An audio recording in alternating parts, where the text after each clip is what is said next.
सभी बच्चों को प्यार भरी नमस्कार। तो बच्चों, आपका आज की गणित की कक्षा में फिर से स्वागत है। बच्चों, पिछली कक्षा में हमने वर्गमूल के बारे में जाना, वर्ग क्या होता है, संख्याओं का वर्ग कैसे किया जाता है, इसके बारे में हमने जाना और आपने उसको ध्यानपूर्वक सीखा। तो बच्चों, इसी क्रम में आगे बढ़ते हुए अब हम जानेंगे घनमूल। सबसे पहले हम देखेंगे घन की पहचान। घन आखिर क्या होता है? बच्चों, जैसे कि आप ये जानते हैं कि जब किसी संख्या के ऊपर कोई घात होती है तो उसे क्या कहते हैं? उसे कहते हैं घातांक। और जब किसी संख्या की घात 2 होती है तो उसे क्या कहते हैं? उसे कहते हैं वर्ग। उसके बाद बच्चों, जब किसी संख्या की घात 3 हो तब क्या कहेंगे? ये एक प्रश्न है ना बच्चों, तो इसी प्रश्न का जवाब हम इस भाग में जानेंगे। बच्चों, ये एक घन है। मान लीजिए इस घन की एक भुजा 1 सेंटीमीटर की है। जब हम एक घन और इस तरीके के 2 घन लेते हैं तो यहाँ भुजा कितने सेंटीमीटर की हो जाएगी? 1 और 1 2 सेंटीमीटर की हो जाएगी। अब देखिए, अब इस 2 सेंटीमीटर के घन में कितने घन हैं? 1 2 3 4 5 6 7 और 8। इसका मतलब है कि 2 सेंटीमीटर भुजा वाले घन में कुल घन कितने हैं? 8, यानी कि 2 का घन हुआ 8 और 1 का घन क्या है? 1। तो घन जिस तरह हम वर्ग में 2 बार गुणा करते हैं तो घन में हम कितनी बार गुणा करेंगे? 1 2 3। 2 को जब हम 3 बार गुणा करेंगे तो 2 की घात 3 बराबर 8। तो इससे स्पष्ट है कि 2 की घात 3 का मतलब है कि 2 का घन 8, 2 का घन जो कि 8 है।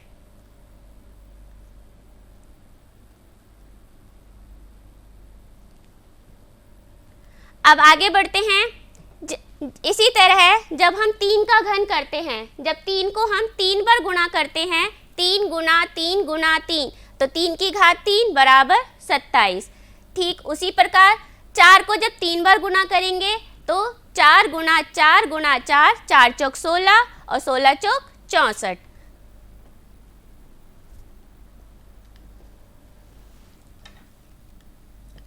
तो बच्चों, घन हम कैसे निकालते हैं? जब किसी संख्या की घात 3 होती है या उस संख्या को जो हम 3 बार स्वयं से गुणा करते हैं तो प्राप्त संख्या उस संख्या की घन कहलाती है।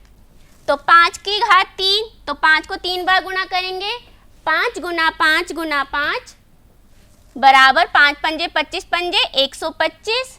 6 की घात 3, 6 छिंग 36, 36 छिंग 216।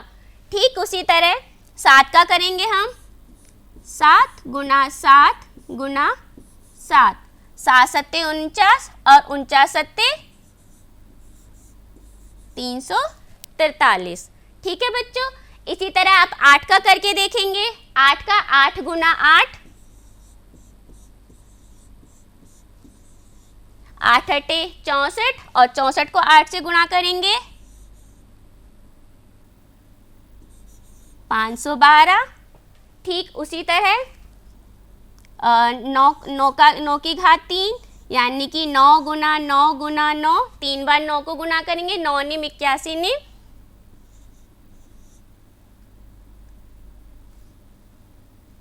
सॉरी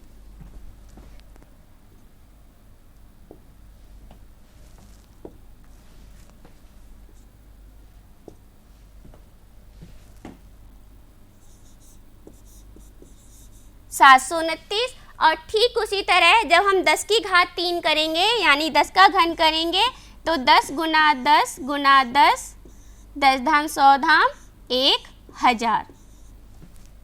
आया समझ में बच्चों? तो इस तरह से हमें कोई भी संख्या दी गई हो, उस संख्या को जब हम 3 बार गुणा करेंगे तो संख्या का घन निकल के प्राप्त संख्या उस संख्या का घन कहलाती है। तो इससे क्या निष्कर्ष निकलता है? वही जो अभी मैंने आपको बताया, जब किसी संख्या को स्वयं से 3 बार गुणा किया जाता है तो प्राप्त गुणनफल उस संख्या का घन कहलाता है। अर्थात किसी संख्या का घन उस संख्या की घात 3 होता है। आओ घन निकालना सीखें। तो बच्चों, अभी जैसे हमने पीछे 3 का, 4 का, 5 का घन निकाला, ठीक उसी प्रकार परिमेय संख्याओं का भी हम घन निकाल सकते हैं। जैसे यहाँ 4/5, तो 4/5 का घन यानी कि 4/5 की घात 3, इसको हम 3 बार गुणा करेंगे। 4/5 गुना 4/5 और गुना 4/5, इसको गुणा करेंगे। 4 चौक 16, 16 चौक 64 और 5 का घन 5 पंजे 25, पंजे 125। तो इस तरह बच्चों 4/5 का घन क्या निकल के आया? 64/125। ठीक उसी तरह -5/6 का घन, -5/6 गुना -5/6 और गुना -5/6 बराबर, माइनस यहाँ पर 3 बार है तो पहले हम माइनस के चिन्ह की गुणा करेंगे, माइनस माइनस प्लस, और प्लस की माइनस में गुणा करेंगे तो माइनस। 5 का घन क्या होता है? 125 और 6 का घन होता है 216। तो बच्चों इस तरह से -5/6 कोई भी परिमेय संख्या, चाहे वो धनात्मक हो ऋणात्मक हो, उसका हमें अगर घन निकालने के लिए कहा जाए तो हम उसको 3 बार गुणा कर देंगे और प्राप्त गुणनफल हमारा घन कहलाएगा। 0.5, अब एक दशमलव का भी करके देखते हैं। 0.5 का घन, तो 0.5 की घात 3 लिखेंगे और इसको 3 बार गुणा करेंगे। 5 पंजे 25, पंजे 125। अब हम यहाँ देखेंगे दशमलव कितनी संख्या के बाद है, कितने अंकों के बाद है? 1 2 3, 3 अंक हैं तो 1 2 3, तो 0.5 का घन हो जाएगा 0.125। ठीक है बच्चों। अब बात आती है धनात्मक व ऋणात्मक संख्याओं का घन। बच्चों जब धनात्मक और ऋणात्मक संख्याओं का घन करते हैं तो दोनों के बीच में क्या अंतर आता है, दोनों में ऐसी क्या खास बात होती है? देखिए, हम जानते हैं कि प्लस गुना प्लस गुना प्लस, जब हम प्लस को 3 बार गुणा करते हैं तो गुणनफल आता है प्लस। उसी तरह जब माइनस को हम 3 बार गुणा करते हैं, माइनस गुना माइनस, तो गुणनफल आता है माइनस। इसका मतलब है कि जब धनात्मक की 3 संख्याओं को आपस में गुणा करते हैं तो गुणनफल धनात्मक ही आता है, और माइनस को जब हम गुणा करते हैं, ऋणात्मक संख्याओं को जब हम गुणा करते हैं तो गुणनफल ऋणात्मक संख्या ही प्राप्त होती है। आइए इस तालिका को देखते हैं। यहाँ हमने धनात्मक संख्याओं का घन किया है और यहाँ हमने ऋणात्मक संख्याओं का घन किया है। आप देख रहे हैं जब धनात्मक 3 का जब घन किया जा रहा है, 3 गुना 3 गुना 3, तो प्राप्त गुणनफल धनात्मक 27 है। उसी तरह जब 2/7 परिमेय संख्या, धनात्मक परिमेय संख्या का घन किया जा रहा है तो गुणनफल धनात्मक में 8/343 प्राप्त हो रहा है। और जब ऋणात्मक संख्या का घन कर रहे हैं -5 का, तो -5 का घन -125 और -9/8 का 729/512। तो दोनों तरफ घन करने पर हमें पता चला कि धनात्मक संख्याओं का जब हम घन करते हैं तो उसका घन, जो प्राप्त घन होता है वो धनात्मक ही होता है, और जब हम ऋणात्मक संख्याओं का घन करते हैं तो प्राप्त गुणनफल ऋणात्मक ही प्राप्त होता है। उसके बाद बात आती है सम संख्याओं व विषम संख्याओं का घन। सम संख्या और विषम संख्याओं के वर्ग के बारे में बच्चों हम आपको पहले बता चुके हैं।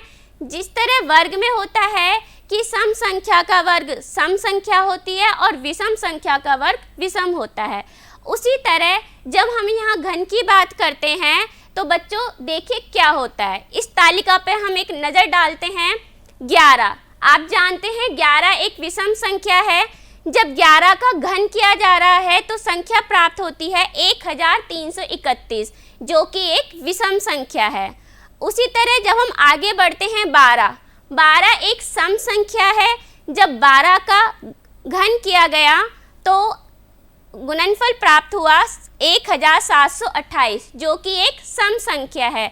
उसी तरह 13 का घन 13, जो कि हमारी एक विषम संख्या है, घन करने पे जो संख्या प्राप्त हुई वो एक विषम संख्या है। 14 सम संख्या है। 14 का घन करने पे 2744, जो कि एक सम संख्या है। इसी तरह बच्चों जब हम इस तालिका का अवलोकन करते हैं तो हम देखते हैं कि सम संख्या का घन करने पर सम संख्या प्राप्त होती है और विषम संख्या का घन करने पर विषम संख्या प्राप्त होती है। तो उपरोक्त सूची से बच्चों स्पष्ट है कि जब सम संख्याओं का घन किया जाता है तो सम संख्या प्राप्त होती है और जब विषम संख्या का घन किया जाता है तो विषम संख्या प्राप्त होती है।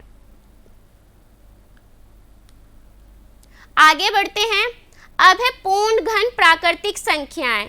ये पूर्ण घन प्राकृतिक संख्याएं क्या होती हैं? पूर्ण घन का मतलब पूरा घन। तो बच्चों पूर्ण घन प्राकृतिक संख्या है जब किसी प्राकृतिक संख्या का घन किया जाए तो उससे प्राप्त संख्या पूर्ण प्राकृतिक घन संख्या कहलाती है। आइए इस तालिका में देखते हैं। हमने प्राकृतिक संख्याएं ली हैं कुछ और उनका हमने घन किया है। 1 का घन 1, 2 का घन 8, 3 का घन 27, 4 का घन 64 और 5 का घन 125, 6 का घन 216, 7 का घन 343, 8 का घन 512, 9 का घन 729 और 10 का घन 1000। तो बच्चों ऊपर जो हमने प्राकृतिक संख्याएं ली उनके घन से जो हमें संख्याएं प्राप्त हुई वो हमें प्राप्त हुई पूर्ण घन प्राकृतिक संख्याएं। तो सारणी से स्पष्ट है कि 1 से लेके 1000 तक की संख्याओं में केवल कितनी पूर्ण घन प्राकृतिक संख्याएं? देखिए 1, 2, 3, 4, 5, 6, 7, 8, 9, 10। इसका मतलब ये है कि 1 से लेके 1000 तक की संख्याओं के बीच में हमारे पास केवल 10 ही घन प्राकृतिक संख्याएं हैं बस। बाकी और जो संख्या वो हमारी पूर्ण घन संख्याएं नहीं हैं। अतः हम कह सकते हैं कि किसी भी प्राकृतिक संख्या का घन होने पर घन से प्राप्त होने वाली संख्या प्राकृतिक एक घन प्राकृतिक संख्या कहलाती है। उसके बाद आगे चलते हैं पूर्ण घन संख्या की जांच। यहाँ हम देखते हैं 2 का जब हम घन करते हैं तो 2 की घात 3। तो आप जानते हैं 2 की घात 3 का मतलब 2 को 3 बार गुणा करना है। 2 गुना 2 गुना 2 बराबर 8। जब हमने 6 का घन किया 6 को 3 बार गुणा किया, बड़ा आंसर आया, उत्तर आया 216। तो ऊपर जब हम घन करते हैं तो उससे पता चलता है कि जब किसी पूर्ण संख्या के घन से प्राप्त कोई संख्या प्राप्त होती है तो वो पूर्ण घन संख्या कहलाती है। अब यहाँ देखिए हमने संख्या ली 1 का अभाज्य गुणनखंड किए हमने 1 गुना 1 गुना 1। यहाँ पर 3 का त्रिक बन गया है, अतः पूर्ण घन संख्या है। इससे पहले बच्चों मैं आपको एक चीज़ बताना चाहूँगी कि जिस तरह वर्ग में आपको याद होगा, वर्ग में जब हम अभाज्य गुणनखंड करते थे हम 2-2 अंकों के समूह बनाते थे। तो वर्ग में हमारे जोड़े बनते हैं 2 अंकों के और घन में हम 3 अंकों के समान जोड़े बनाते हैं जिन्हें हम त्रिक कहते हैं। तो जिसमें हमारे त्रिक बन जाएंगे और कोई भी अंक हमारा शेष नहीं बचेगा, वो हमारी पूर्ण घन संख्या कहलाती है।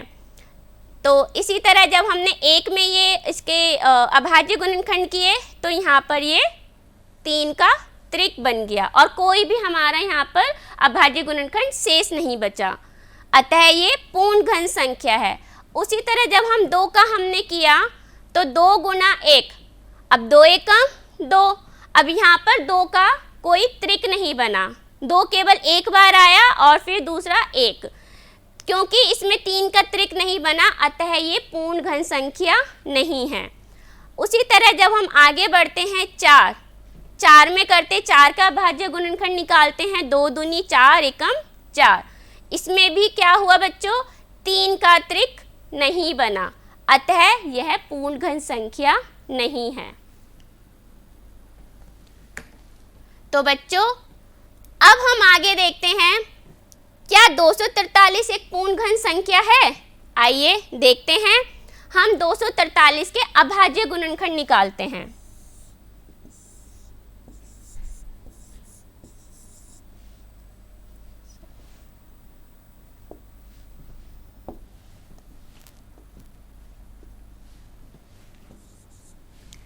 तो सबसे पहले हम इसे 3 से भाग करेंगे, 3 अट्ठे 24 और 3 एकम 3, फिर 3 से करेंगे, 3 दूनी 6 और 3 सत्ते 21, फिर 3 से करेंगे, 3 निम 27, 3 तिया 9 और 3 एकम 3। अब बच्चों हम इसमें देखते हैं क्या इसमें त्रिक हमें प्राप्त हो रहे हैं। आइए, एक त्रिक हमारा ये बन गया,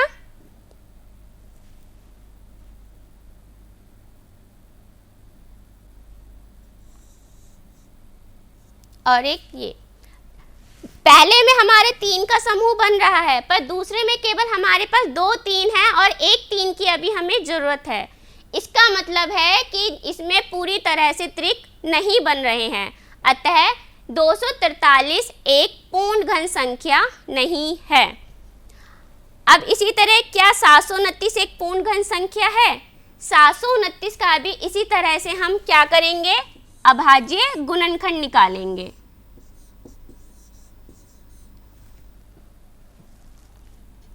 तीन से करेंगे इसे, 3 दूनी 6, 3 चौक 12 और 3 तिया 9, फिर 3 से करेंगे, 3 अट्ठे 24, 3 एकम 3, 3 दूनी 6, 3 सत्ते 21, 3 निम 27, 3 तिया 9 और 3 एकम 3। अब आइए बच्चे इसमें देखते हैं क्या हमारे त्रिक प्राप्त हो रहे हैं। देखिए, एक समूह हमारा 3 अंकों का ये बन गया और एक समूह हमारा ये बन गया, 3 समूह यानी कि हमारे इसमें 2 त्रिक बन गए। तो हम कह सकते हैं कि 729 एक पूर्ण घन संख्या है। तो बच्चों इससे पता चलता है कि जिसमें हमारे त्रिक बन जाएंगे और कोई भी गुणनखंड शेष नहीं बचेगा, वो हमारा पूर्ण घन संख्या कहलाता है, और जिसमें शेष बच जाएगा वो पूर्ण घन संख्या नहीं होगी। तो बच्चों अब तक हमने जितना बताया उससे क्या निष्कर्ष निकलता है? उससे निष्कर्ष निकलता है कि 1000 तक की पूर्ण घन संख्याएं, 1000 तक की पूर्ण घन संख्याएं कितनी बताई थी बच्चों? केवल 10 हैं हमारे पास। कौन कौन सी हैं? 1, 8, 27, 64, 125, 216, 343, 512, 729 और 1000। और 1000 तक की संख्याएं जो पूर्ण घन संख्याएं नहीं हैं, ऊपर की 10 संख्याओं को छोड़कर बाकी की जो संख्याएं हैं 1 से 1000 तक की, वो हमारी पूर्ण घन संख्याएं नहीं हैं। सबसे छोटी पूर्ण घन प्राकृतिक संख्या हमारी क्या है? 1। क्या प्रत्येक प्राकृतिक संख्या पूर्ण घन प्राकृतिक संख्या होती है? नहीं, प्रत्येक प्राकृतिक संख्या पूर्ण घन प्राकृतिक संख्या नहीं होती। जब उस प्राकृतिक संख्या का हम घन करते हैं और उससे जो संख्या प्राप्त होती है वो हमारी प्राकृतिक घन संख्या कहलाती है। तो इसी तरह बच्चों आपको इन सवालों का प्रयास करना है। अब है घनाकार वस्तुओं की पहचान। आपने देखा होगा बच्चों, आप इसको पहले देख चुके हैं। ये आपने अपने घर में देखा होगा, इसको हम क्यूब बोलते हैं। इसे ऐसे करके खेलते हैं ना। तो बच्चों ये हमारा एक घन की घनाकार आकृति है। ये घनाकार आकृति कैसे है, इसे घनाकार आकृति क्यों कहते हैं? ये देखिए बच्चों, मेरे हाथ में क्या है, ये चकोर पेपर है, एक पेज है। इसमें आप बच्चों देख रहे होंगे लंबाई और चौड़ाई। इसमें केवल आपको 2 आयाम दिखेंगे इसके, एक लंबाई का और एक चौड़ाई का। परंतु बच्चों जब इसी तरह के एक पेपर को हम इस तरह से हम घनाकार शेप देते हैं तो इसमें आपको क्या क्या दिखाई देता है? लंबाई, चौड़ाई और ऊंचाई। इसमें आपको 3 आयाम दिखाई देते हैं। घन में क्या होता है कि लंबाई, चौड़ाई और ऊंचाई तीनों हमारी बराबर होती हैं। तो इस तरह से बच्चों जो वर्ग होता है वो हमारी 2D आकृति कहते हैं, जिसे हम 2 आयाम आकृति, और जो घन होता है वो हमारी होती है 3 आयाम आकृति, जिसमें 3 चीजें होती हैं, लंबाई, चौड़ाई और ऊंचाई। इसे देखिए बच्चों, ये कुछ वस्तुएं हैं जो आप अपना परिवेश में, अपने घर में आमतौर पर आप इन्हें देखते हैं। आइए इन्हें पहचानते हैं। ये क्या है? ये हैं पनीर के टुकड़े। जो पनीर के टुकड़े हैं वो हमारे घन आकार आकृति के होते हैं। किस तरह होते हैं? देखिए इस तरह की शेप होती है, उसमें लंबाई, चौड़ाई और ऊंचाई। उसी तरह ये बर्फ के टुकड़े ऐसी होती है ना, लंबाई, चौड़ाई और ऊंचाई। सेम ये हमारा लूडो का डाइस होता है, ये भी हमारे किस आकृति के होता है? घनाकार आकृति का होता है। ये देख रहे हैं। और ये क्यूब जैसा कि मैंने अभी आपको दिखाया, ये लंबाई, चौड़ाई और ऊंचाई। और इसकी जो तीनों भुजाएं होती हैं, लंबाई, चौड़ाई, ऊंचाई बराबर होती हैं, इसलिए इसे हम घनाकार आकृति बोलते हैं। तो घन एक ऐसी ठोस आकृति है जिसकी सभी भुजाएं बराबर होती हैं। अब है घन का ज्यामितीय निरूपण। अब घन का ज्यामितीय निरूपण कैसे होता है, आइए इसे देखते हैं। ये हमारे पास एक घन है जो कि 1 सेंटीमीटर भुजा का है। इसी तरह से जब हम 1 सेंटीमीटर भुजा के हम घन लेते हैं 2, तो ये 2 सेंटीमीटर भुजा के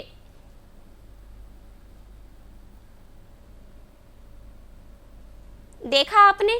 तो इसमें कितने घन आए? देखिए इसे दोबारा देखते हैं।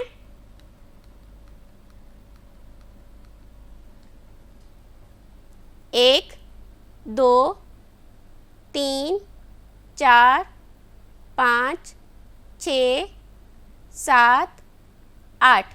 आप यहाँ देखिए, जब 1 सेंटीमीटर घन के हमने 2 घन एक साथ लिए तो टोटल 2 सेंटीमीटर भुजा का एक ही हमारा बड़ा घन बन गया। तो इसमें टोटल हमारे कितने घन बने? 1 सेंटीमीटर के 8 घन बने। तो 2 का घन हम आपको पहले ही बता चुके हैं, 8। तो इस तरीके से घनाकार आकृति का जो ज्यामितीय रूप होता है वो इसी तरीके से निरूपित किया जाता है। तो उपरोक्त में आपने देखा कि 1 सेंटीमीटर भुजा का घन 1 सेंटीमीटर व 2 सेंटीमीटर भुजा के मतलब ऊपर जो आपको 2 घन दिए, 1 सेंटीमीटर और 2 सेंटीमीटर भुजा का, जिसमें 1 सेंटीमीटर भुजा वाले घन में एक ही घन है और उसका आयतन भी क्या है? 1 घन सेंटीमीटर। और वहीं जब हम 2 सेंटीमीटर भुजा वाले घन का हम आयतन निकालते हैं तो उसमें उसका घन निकल कर आता है 8 घन सेंटीमीटर। इस प्रकार घन का प्रयोग हम घनाकार वस्तुओं का आयतन निकालने के लिए प्रयोग करते हैं। आओ करके सीखें। आइए बच्चों, अब एक सवाल है, एक प्रश्न है आपके लिए कि 1 सेंटीमीटर भुजा वाले घनाकार डब्बे, एक घनाकार डिब्बा है जिसकी 3 सेंटीमीटर भुजा है, यानी कि 3 सेंटीमीटर लंबाई, 3 सेंटीमीटर चौड़ाई और 3 सेंटीमीटर ऊंचाई। तो इस तरीके घनाकार डिब्बे में 1 घन सेंटीमीटर की घनाकार कितनी बर्फी के पीस रखे जा सकते हैं? तो देखिए 3 सेंटीमीटर का हमारा घनाकार डिब्बा है, तो 1 2 3, उसमें हमें रखने 1 घन सेंटीमीटर के। तो नीचे की लेयर में हमारे कितने आ गए? 1 2 3 4 5 6 7 8 9। तो नीचे की एक तह में कितने आए? 9 पीस। उसी तरह अगली तह में कितने आए? 1 2 3 4 5 6 7 8 9, इसमें भी 9 पीस। तो कुल पीस कितने हो गए अभी तक? 18 पीस हो गए। उसी तरह जब ऊपर की तह, क्योंकि उसकी ऊंचाई भी तो 3 सेंटीमीटर है, तो ऊपर भी हमारे 9 पीस आ गए। तो टोटल कितने पीस आ गए उसमें? 27 पीस। तो इस तरीके से 3 सेंटीमीटर भुजा वाले घन का आयतन क्या होता है? भुजा गुना भुजा गुना भुजा। क्योंकि भुजाएं बराबर होती हैं, इसलिए इनको भुजा गुना भुजा करते हैं। फिर भुजा इसकी 3 सेंटीमीटर है, तो 3 को 3 बार गुना करा तो उत्तर आया 27 घन सेंटीमीटर। अब है घनमूल की अवधारणा। घनमूल बच्चों, जिस तरह से वर्गमूल में होता है कि वर्ग का मूल, वर्गमूल, उसी तरह घनमूल घन का मूल। तो जो मूल होता है, आप जानते हैं मूल क्या होती है? जड़। तो घन की जड़ क्या होती है? घनमूल। घन जमा मूल बराबर घनमूल। आइए यहाँ देखते हैं, 2 का जब हम घन करते हैं तो 2 का घन करने पर हमें प्राप्त होता है 8, और 2 का घन है 8, तो 8 का घनमूल क्या हुआ? 2।